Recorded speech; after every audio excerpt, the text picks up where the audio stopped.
¿Te has dado cuenta de que el que más habla es a menudo quien tiene menos control? ¿Has notado cómo el más ruidoso intenta dominar por discurso y lo verdaderamente peligroso ni siquiera tienes que abrir la boca?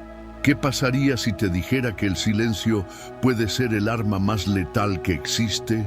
En este video descubrirá por qué hablar demasiado lo debilita, por qué justificarse es un tipo de rendición y cómo el silencio, usado conscientemente, se desarme, destruye máscaras e impone respeto. Exploremos la filosofía de Nietzsche, el concepto de Übermensch y cómo convertirme en alguien que domina los entornos solo con la presencia. Porque en el mundo del ruidoso que se cierra, comandos.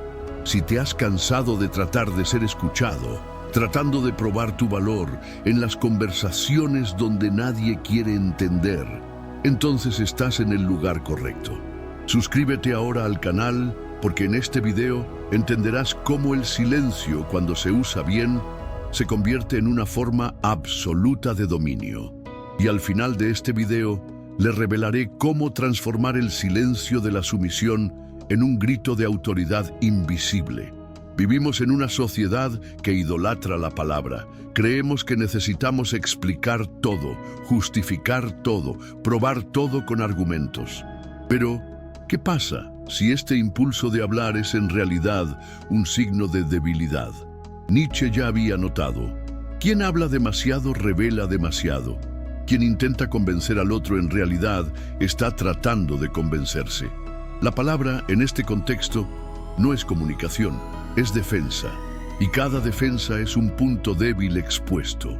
El verdadero poder no está en el habla, está en su ausencia. El silencio es una estrategia, una forma de mantener el control.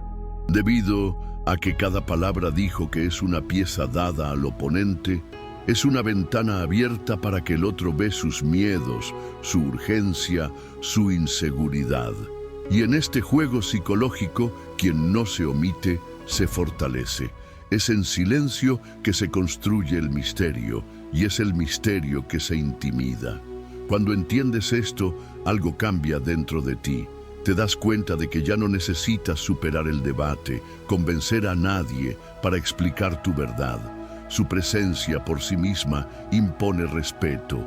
Y lo que anteriormente se veía como debilidad, el silencio, ahora se revela como el arma más poderosa que podrías llevar. ¿Por qué sentimos tanta incomodidad con el silencio? ¿Por qué parece que estamos perdiendo cuando elegimos no responder? La respuesta está en el ego, este fragmento de identidad que nos obliga a reaccionar, a probar el valor, a mantener una imagen. El ego no puede ser cuestionado. Él confunde el desacuerdo con el ataque y convierte cualquier conversación en la guerra.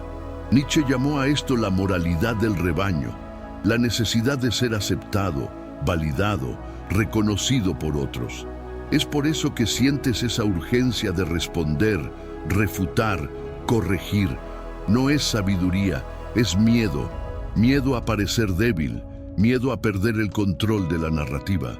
Pero aquí está la verdad brutal. ¿Quién necesita explicarse todo el tiempo que ha perdido? Porque la explicación es la confesión de que aún depende de la mirada del otro para apoyarse. Y esto es todo lo que el manipulador necesita para dominarlo. El silencio en este escenario es una forma de rebelión, un grito silencioso contra el acondicionamiento que requiere que siempre esté disponible, claro, comprensible.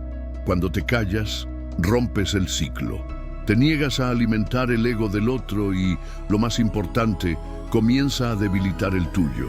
Es en este espacio de no reacción donde nace la verdadera fuerza interior. No es la fuerza del orgullo, sino la fuerza de la libertad. Nietzsche sabía, la mente que reacciona es una mente aún dominada. La verdaderamente poderosa es la que observas.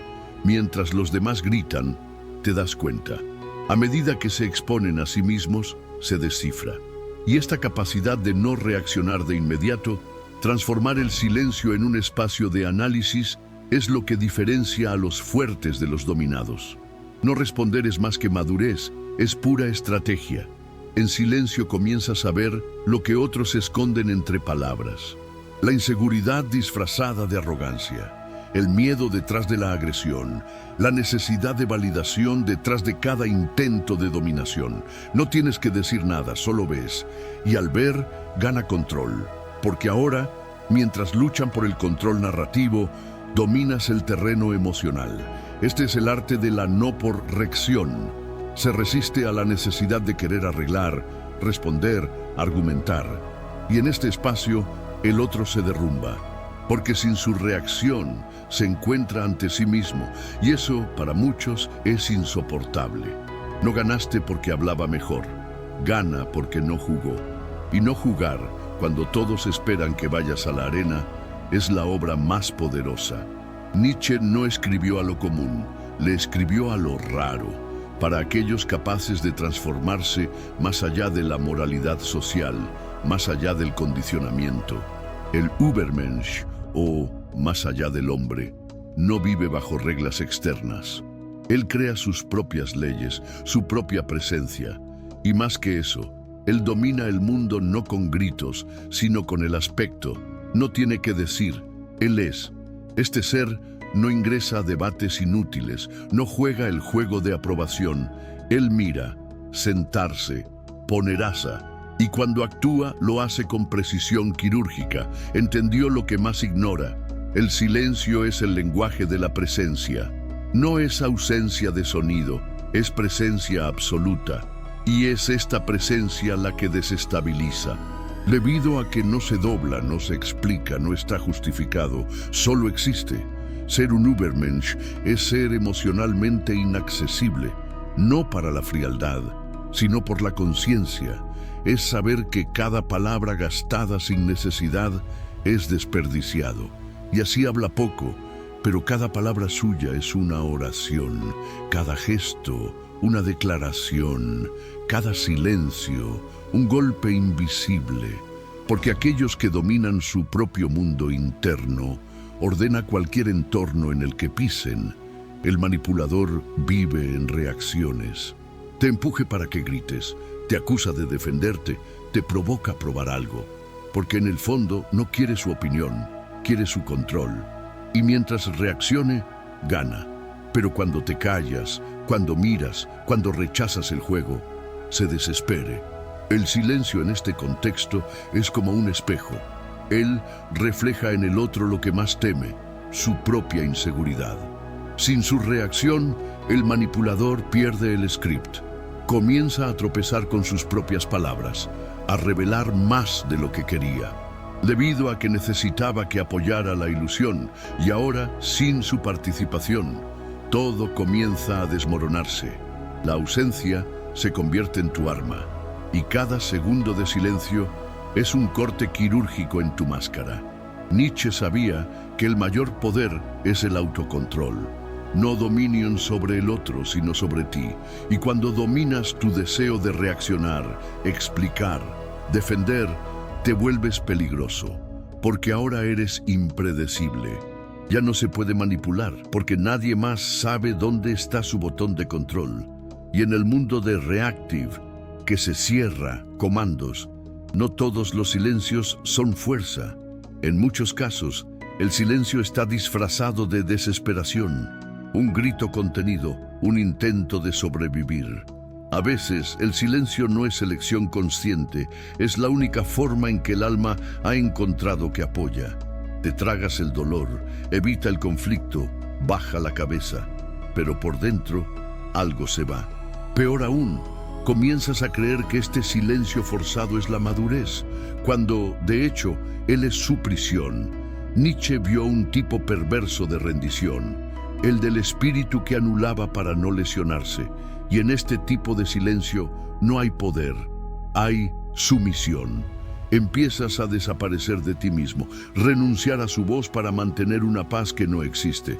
Mientras tanto, los otros dan forma a su realidad, ocupan espacios que eran tuyos, y usted, con una sonrisa contenida, finge que todo está bien. Pero el precio es alto, paga con su identidad. La liberación comienza cuando reconoces este patrón, cuando entiendes que callar no siempre es sabiduría, a veces es acondicionamiento, y que hay una diferencia brutal entre el silencio que domina y el silencio que suplica. Uno es presencia, el otro es ausencia. Uno impone respeto, el otro le ruega. La buena noticia, puedes elegir cuál será tuyo. ¿Cuántas veces has escuchado que no vale la pena discutir? ¿Qué necesitas para ser el más maduro? Que quien se cierra es correcto. Estas frases suenan nobles, casi espirituales, pero Nietzsche vio en ellos un peligro oculto. La moral del rebaño, la que enseña la obediencia como virtud, pasividad como superioridad. Pero lo que ella realmente hace es domesticarte, te enseñando que aceptar todo es hermoso, que ceder es un signo de evolución. Y así te conviertes en la madura de la familia, el equilibrado del grupo, el que siempre cede, siempre entiende, siempre perdona. Pero por dentro estás siendo aplastado, porque la madurez no es aceptar todo, es saber lo que ya no debes aceptar. Y hay un límite entre ser pacífico y ser intrigante con su propia anulación. La paz forzada se enferma. El silencio te impuso. La verdadera madurez no tiene miedo de decir que no. No tiene miedo de causar la incomodidad necesaria. Ella sabe que mantener la paz a expensas de su propia voz es la forma más corta de resentimiento. Nietzsche no quería personas que sobrevivan en silencio, quería seres que se levanten incluso si temblan, que confrontan el look, quienes saben esa verdadera paz. A veces comienza en el caos. Ser el pequeño bien siempre ha sido la forma más segura. Usted evite la confrontación, es elogiado. Pero en el fondo Nietzsche vio al buen tipo como una figura trágica, no porque sea amable, sino porque es predecible. Él es lo que todos saben cómo manipular. Un sí listo, una disculpa incluso antes de entender la razón. Le enseñaron a buscar aceptación a cualquier costo, y este costo se convierte gradualmente en tu alma. La moraleja del rebaño enseña el pequeño bien para imponerse es el egoísmo. Poner límites es ser grosero, que hablar más fuerte es una señal de incontrolada. Entonces, él está en silencio, encogiéndose, formándose a sí mismo. Hasta un día, ya no sé quién es. Y ahí es donde comienza a explotar en silencio. Vivir resentido, triste, cansado de ser el refugio seguro de aquellos que nunca lo respetaron. La caída del bien es inevitable y necesaria, porque cuando finalmente se da cuenta de que fue entrenado para anularse a sí mismo, se transforma a sí mismo, no en alguien cruel, sino en alguien cierto. Y en ese momento, tu silencio cambia el tono. Ya no es un escudo y se convierte en una espada. Deja de buscar la aprobación y comienza a ordenar el respeto. Y este es el comienzo de tu verdadera libertad. ¿Alguna vez has estado en alguien que no dijo nada, pero incluso en silencio hizo que todos cambiaran el tono? Esta es la presencia que Nietzsche admiró. El que no tiene que ser ruidoso para ser sentido. Eso no tiene que imponerse. Es justo. Esta presencia es el resultado de un tipo raro de silencio. Lo que nace de la integridad total, la ausencia de necesidad, la plena conciencia de sí misma. En este nivel, el silencio no es ausencia, es una declaración. Él dice, no necesito probar nada. Y eso, para muchos, es insoportable, porque la mayoría todavía vive tratando de ser visto, escuchado, validado. Y cuando aparece alguien que no depende de ello, el mundo se detiene. Esta presencia es un espejo. Obliga a otros a mirarnos el uno al otro, enfrentar sus vacíos. Y así es tan poderoso. El verdadero poder no está en la presencia ruidosa, sino en la ausencia estratégica. Estar en silencio en un mundo de gritos es como encender una luz en un lugar oscuro. Todos se dan cuenta, todos sienten, y nadie se olvida. Este es el tipo de silencio que se impone, no por la fuerza, sino por la solidez. ¿Y quién te domina? Ya no necesitas defenderte, ya ganó al entrar. Se produce un momento en el viaje en el que ya no necesitas explicarte, ni defenderte a ti mismo. Tampoco está justificado, solo vives. Nietzsche lo llamó voluntad de poder, pero no el poder sobre los demás, es el poder sobre ti mismo, sobre tus emociones, tus reacciones, tu energía. Y cuando llegas a este punto, el silencio ya no es una táctica, se convierte en su naturaleza. El guerrero silencioso no es el que se esconde. Esto es lo que no tiene nada más que demostrar. No entra en batallas innecesarias. No gasta palabras con aquellos que no escuchan. No se dobla a las expectativas que no son tuyas. Y eso no lo hace distante, lo hace gratis. Y la libertad asusta. Porque ella no, por favor. Ella es solo. Sabrás que llegó allí cuando el ruido a tu alrededor ya no te arrastre, cuando la provocación no lo saca del eje, cuando el cumplido no te infla y las críticas no te desmantelan. En esta etapa, el mundo incluso puede intentar probarlo, pero no puedes encontrar más para jugar, porque ya no estás aquí para reaccionar, estás aquí para comandar, en silencio, con presencia, con verdad.